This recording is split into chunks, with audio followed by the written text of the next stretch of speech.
Hello, I'm Young. Horus Heresy is a fun divergence from 40k. It's a narrative-based game. I love narrative-based games, and it also has a drastically reduced faction roster. Even with the forces that it does have, it remains traitor and loyalist. I mean, Xenos would not go amiss right now, right? Eldar, and Orcs existed at this time, and so did some Necrons. Just putting it out there, they would help. But like I said, it's got traitor and loyalist, and that's pretty much your two factions. These aren't negatives, because less can be more, and less forces can make, at least hypothetically, a balanced game. Well, easier to balance. So yeah, it's basically Space Marines versus Space Marines. And Warhammer 40k has a lot of armies, several alien races, alongside the forces and Chaos and Imperial. Look, I can see how more factions complicate rules. Not everything can be an 8-foot tall powered army humid killing machine, right? And these are some thoughts on why some Horus Heresy units, especially the loyalist ones, just so you know, I might talk about the Chaos ones, were moved to Horus Heresy Legends. Right, so let's start with the issue of model dispersion. So we have so many factions in 40k, how do you put out a fair number for each army?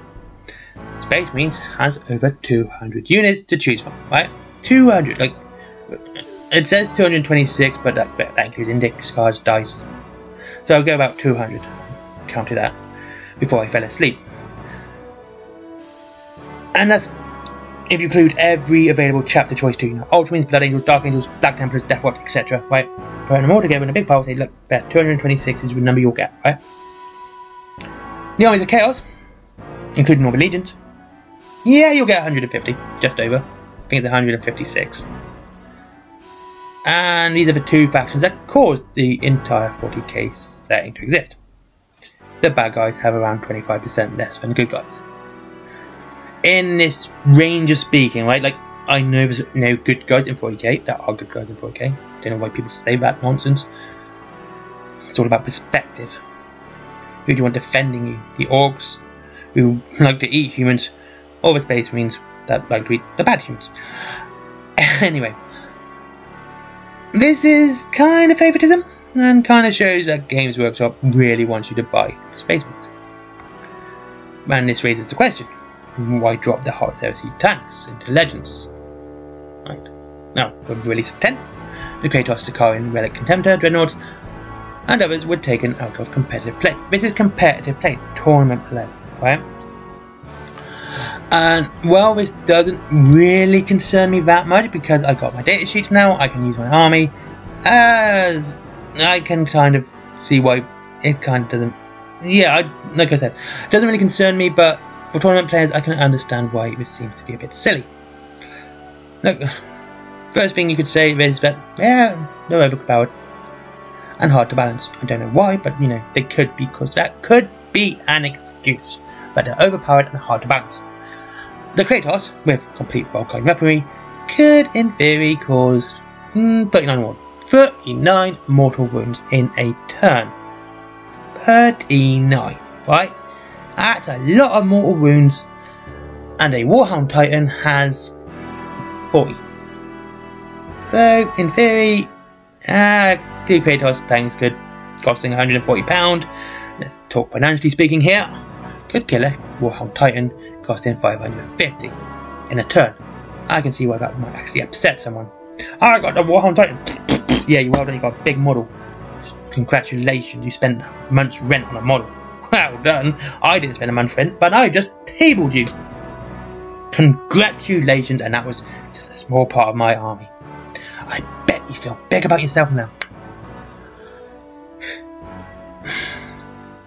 And financially speaking again, a Warhound Titan is less value than 39 Kratos tanks. Like, if you don't want to go down the whole detachment thing, because they're not battle line, you can only have 3. I mean, this 3 is still pretty freaking lethal. It's 117 wounds in a turn. Up to 117 mortal wounds. So only in vulnerable saves. In a turn.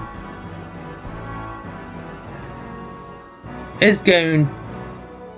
There you go. And the Baneblade, of course, a Lord of War, if they bring back that stuff, at 110 £100 could be shot off the table by a heavy support choice in a single turn. That's a Baneblade. Baneblade's are massive tanks. The Kratos is nowhere near as big as a Baneblade. Baneblades are massive. So yeah, it's just going to make someone really upset. And here we go on points. Like, the Kratos isn't as many points as the Baneblade either. So it's like, why would you take a Kratos tank? I mean, like, I understand if you're doing Imperial Guard, you want a Baneblade. But yeah. Now we see this even highlighted even more with the demotion of the Relic Contemptor Dreadnought. But they kept the normal Contemptor Dreadnought. And the Relic Contemptor has a bigger range of weapons, giving you an opportunity to build a walking heavy weapons platform. The absolute irony of this, which is just laughable, is that, yeah, you have to buy the Relic Contemptor Dreadnought to have a normal Contemptor Dreadnought. Yeah, I just want you to consider that a minute. Like, if you want to use a Contemptor Dreadnought in your Space Marine army, you have to buy the Horus Heresy Relic Contemptor Dreadnought. There is no option for a normal Contemptor at all. You have to buy the Relic. Okay? That's just really silly to me. That just blows your mind, right?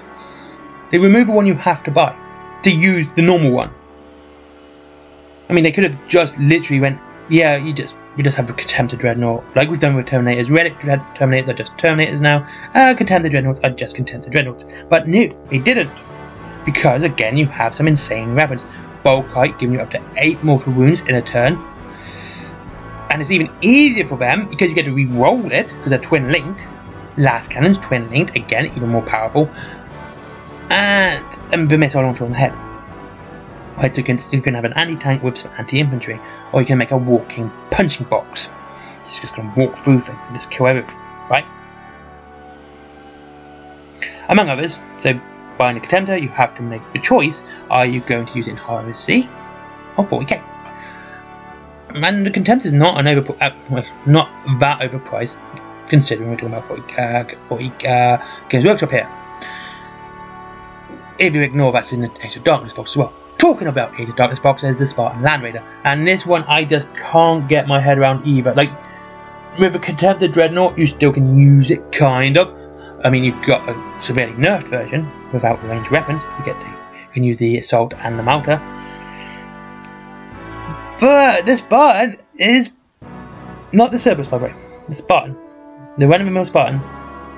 It has 2 more wounds and a quad last cannon, and a better OC by 1 point. So nothing so far out of balance. I mean, it's nothing to be worried about. There's not like the Kratos, which can just kill everything. And it's just a Land Raider. You can even build a normal Land Raider with the God Hammer las cannons in it. And those are twin linked. The quad aren't twin linked. I don't think so. I shouldn't be so sure of something like that. I'm pretty sure they're not twin linked because it's 4, not 2. Right. It's a normal Land Raider. It's a Land Raider. That's it. With 4 extra guns. That's it. Right? Why can't he not use this? Like, why was this not even a choice? Why didn't they just do the Land Raider, like the Contemptor Dreadnought, do the Land Raider, and just give it all the extra choices? Why? If anything, it just makes it even better. Like, not doing this means you can have 3 of these Land Raiders. You can just have an army of Land Raiders for non-competitive play. Right? And it's not even financially cheaper. It's not like, you know, the Kratos being able to kill a Baneblade turn 1 cheap, right? It's not, it's not like the Contemptor being one of the cheaper Dreadnought, better than the Redemptor Dreadnought, the Brutalis Dreadnought again, because of price, right? It's actually one of the more expensive tanks. I mean, if you don't get it in the Age, if you don't get the Age of Darkness box, you would literally need, because it's about a third of the Age of Darkness box on its own. It's a £70 tank. The normal Land Raider is 55, 57.50. The Proteus is 55. It could be 50. It's £55, right? It is cheaper. The normal Land Raider is cheaper, So why is this not available? I just can't get my head around this one, alright? You'd want them to buy the more expensive tank, wouldn't you? You'd want people to buy the tank that costs more. Why are you stopping this? Why are you going, yeah, let's not let them buy the more expensive tank. Anyway, that just baffles me. Now, one argument I hear is they want to keep the game separate. Horus Heresy models for Horus Heresy and 40k for 40k. And now going from 40k to Horus Heresy, yeah, this kind of makes sense. There are entire races that didn't exist. You know, during the Heresy, Tyrannus Tantal for a start. And there's also, you know, arms like Primaris and Primaris weapons. And actually, believe it or not, there is a couple of other Xenos stuff that didn't exist either. Until after the Great Crusade. And that's actually quite interesting. Anyways, as I was saying, right? Now, however, going from Heresy to 40k, like if you get the same Heresy models to 40k, and not allow them, it actually creates a pretty big plot hole. Now there are two loyal Primarchs about. You've got Robert Guilliman and the Line. And when they're like, yeah, well, we had this tank. Yeah. Oh yeah, it was absolutely lethal, dude. Yeah, like, you can blow apart everything. Yeah.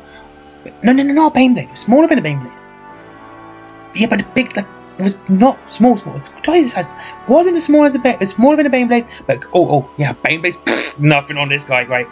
Blew apart Baneblade. I just looked up the Baneblade funny, and the Baneblade fell apart. Right. This is how good this tank was. What do you mean we lost all of them? What do you mean we lost it? It's not like it's a packet of peanuts. How did you lose a tank? What? What do you mean? What, you got rhinos, Mars pattern rhinos? You don't have a demon pattern? What about the other tanks? We lost them all. You only got the Mars pattern stuff. Wait, what? Okay. What? So what if I want to give it, what about the Salamanders? Can I have flamestorm cannons? No. Why not? Because the Blood Angels have it. Why do the Blood Angels have them and no one else? Because they really like it. Wait, what? Anyway. Mars pattern Land Raider. Mars pattern Rhino still exists. So, lost tech argument. How did they keep these ones and not the other ones? Like, it creates this massive plot hole, which is really hard to cover up. Then there is the financial aspect, right? You want to lock off viable models to use in your biggest IP. This just seems a bit silly to me. You own a business, right? You want people to buy stuff. And if someone says, like, let's say you run a shop, and they go, oh, we collect Blood Angels for 40k. Oh, I like this Kratos tank here, right? It's a nice Kratos tank. I likes it. I want to buy it for my 40k army. And you go, well, you can't really use it because it's Horus Heresy. You can use it in Legends. You can use Legends datasheet for that tank. Yeah, but I want to use it in tournaments. Oh, you can't use it in tournaments. Oh yeah, it's a nice looking tank. You can't use it. He's like, what? Why not? Anyway, and there's a Contemptor, but you can't use the whole box. And most of that will go unused. And not even bits box for either. You can't use the whole box. Why would you not want to sell more? Why wouldn't you not go, just, you know, nerf it a little bit? Like say, you can't have two heavy weapons, right? You can have one heavy weapon and one melee weapon, right? That makes sense. And this is a kind of weird obstruction of models for Games Workshop. And we're seeing it with Warhammer World with demons. Demons have been a staple in Warhammer 40k and fantasy forever. To only use them in half your games. Like, let's say they then come out for Horus Heresy, you get Demons of Ruinstorm, you don't get to use your Bloodletters, your Plague Bearers, you know, Demonettes and whatever Singe wants to fart out. Right? Kind of weird, really, isn't it? Like, why would you not want more people to play it? Why would you want someone to be able to play all 4 games with just one army? Like, obviously they want to make money, they want people to buy more armies, but people do change armies. Demons having this ability to be in all 4 games was absolutely fantastic because it gave people a chance to try all the games without having to try different armies that didn't suit them. And even again, demons are literally 4 different armies anyway. Like, why wouldn't you let them? And it's kind of feels like Games Workshop shooting themselves in the foot for reasons. Anyway, now thinking about it, my biggest issue really with the Horus Heresy tank is that some of them are the best looking models Games Workshop has ever technically, Citadel miniatures has ever made.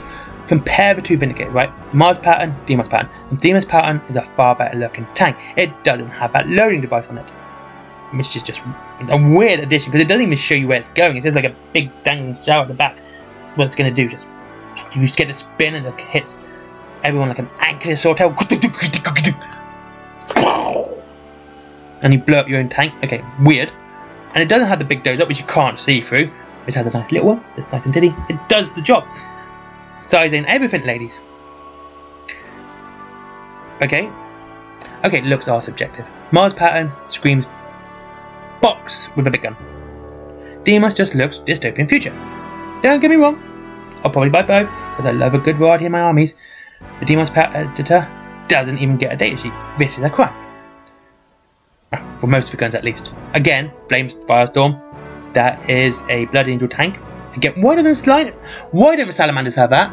Like, you'd think the one army famous for arson would have the big flamer on their tank. Why don't they have it? They literally have the whole reason the Redeemer came out was because of the Salamanders. But they don't get the... Oh, anyway. I'm getting off track, which I have not done once on this entire video, I promise. Anyway. And it's not even like they're different prices either. Like, it's not like the Mars patterns are more expensive. You know, so, you know, financially you go, I'm going to get Demos because it's cheaper. Like the Rhino.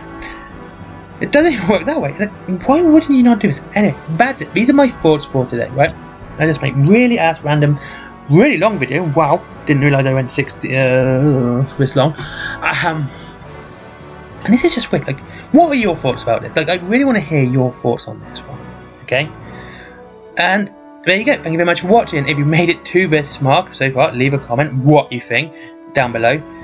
And of course, links to Wayland Games, Forbidden Planet if you like comics. Wayland Games, you want 20% off, up to 20% off your Warhammer and free delivery after 20 quid. And of course, everything else in between, like my merchandise, my comics, and Patreon. But as always, treat yourself to something nice before you give me anything, as always, because I think that's the best thing you can do to support the channel. And I'll see you all soon. Bye bye.